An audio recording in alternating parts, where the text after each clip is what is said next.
Yo, what's going on, guys? Don here, Donnell, whatever you want to call me. My first video on the channel in a little while, but we're finally got in a little rhythm here. I think we're ready to start really grinding out. But today I want to talk about the CWL New Orleans event that just took place. Literally just wrapped up not too long ago. I'm not sure when you'll see this, but yeah, big congrats to Team Caliber, 2 events in a row. Definitely did not expect that. But what I want to do is just want to kind of break down, from Friday to Sunday. It's kind of like a start to finish breakdown. So I was actually there Friday. Had a couple of my friends who were playing through the open bracket. Drove back literally the same night. I was up for like 45 straight hours. It was insane. But yeah, it was a lot of fun. Call of Duty events are always fun. Even if you aren't like a fan or like a big fanatic of the Call of Duty scene or esports in general, I would definitely say try to go to an event at some point, because the atmosphere there is just crazy. It's like something you'll never experience anywhere else. So I definitely would suggest it, for anyone to try to experience that at least once. But moving on from that, I just want to start with pool play. Pool play was, as you'd expect. No really big surprises. TK, United, Optic, and LG, I believe, all went undefeated 4-0 in pools, which, to be expected. I believe the one kind of disappointment would be like Splice. They came off, they finished second at the event last year, and then this year they didn't even, finish top 2 in their pool. Or not last year, but last event. In this event, they didn't even finish top 2 in their pool. And FaZe, I guess they went 2-2, which you probably wouldn't expect. But they were able to bounce back and finish second in the pool. So yeah, nothing really too big surprising there. Pretty generic. The top teams pretty much breezed through. TK, Optic, LG, United. They all kind of breezed through. Like, it wasn't really much of a challenge for them.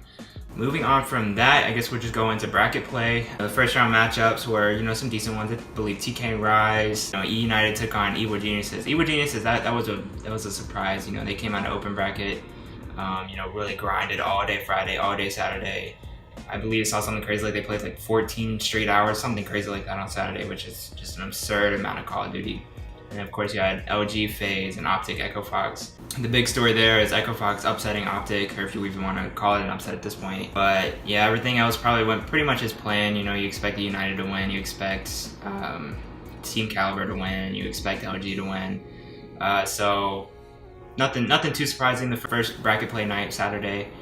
And then other than Optic, of course. And moving on to Sunday is when the big stuff starts happening, So obviously Optic Gaming goes out to Red Reserve, which no one expected. They played that crazy hard point on St. Marie. I know a lot of people run to Twitter right after Optic loses and they're like, drop so-and-so, drop Karma, drop, whoever.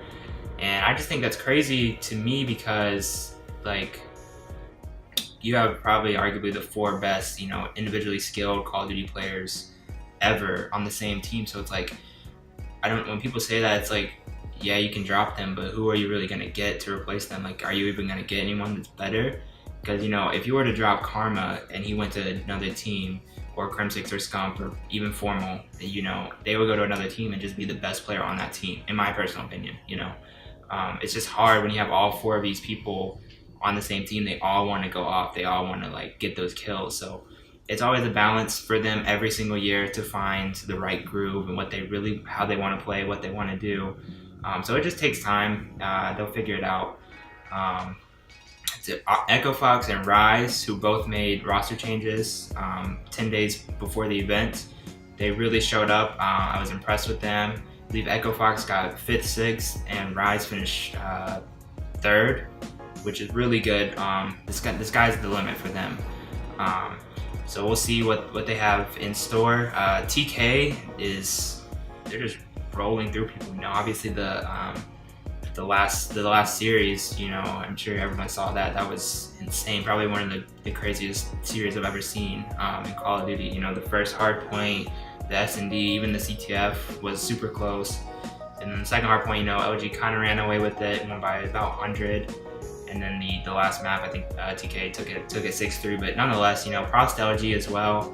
They have a lot of talent on that team. A little disappointing last event, but you know, there's so much competition this year. It's a tough year for anybody to succeed. So the fact that TK's been able to win back-to-back events is just, it's phenomenal to them. So we'll see if they can keep it up.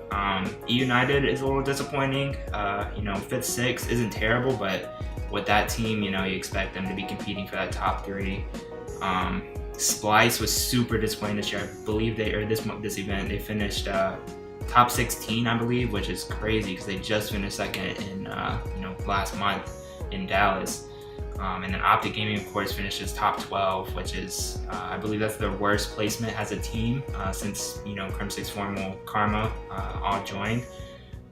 So you know, that's shaky for them, but like I said, you know, I'm sure everyone will get it figured out. You know, FaZe looked all right after a shaky pool play start. But I mean, I'm really looking forward. You know, obviously the LAN League starts up in about 10 or so days, so I'm really looking forward to that. You know, I'll probably make another video breaking down the pools and stuff, or the groups and stuff for that. You know, just give you guys a little insight on my personal opinion and predictions on that. But yeah, that's really all I have to add to this video. You know, just a couple of disappointments team-wise, you know, and then obviously Team Caliber is still coming out on top after all the craziness that goes on. So we'll see if they can keep it up.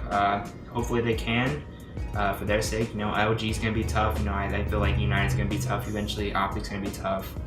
You know, FaZe, Rise, Echo Fox, all those teams. There's so much talent, and then even Red Reserve, who made a crazy run today.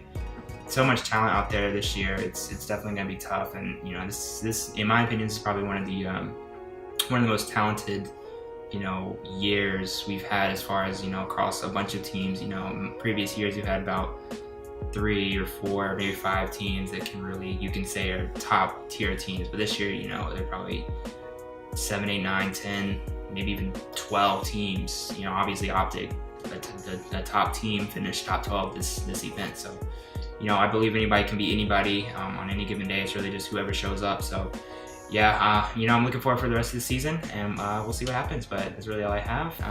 If you didn't check out Jalen's newest video yet on the newest anime that he just reviewed, be sure to go check that out if you're into that kind of stuff, and I'll see you next time.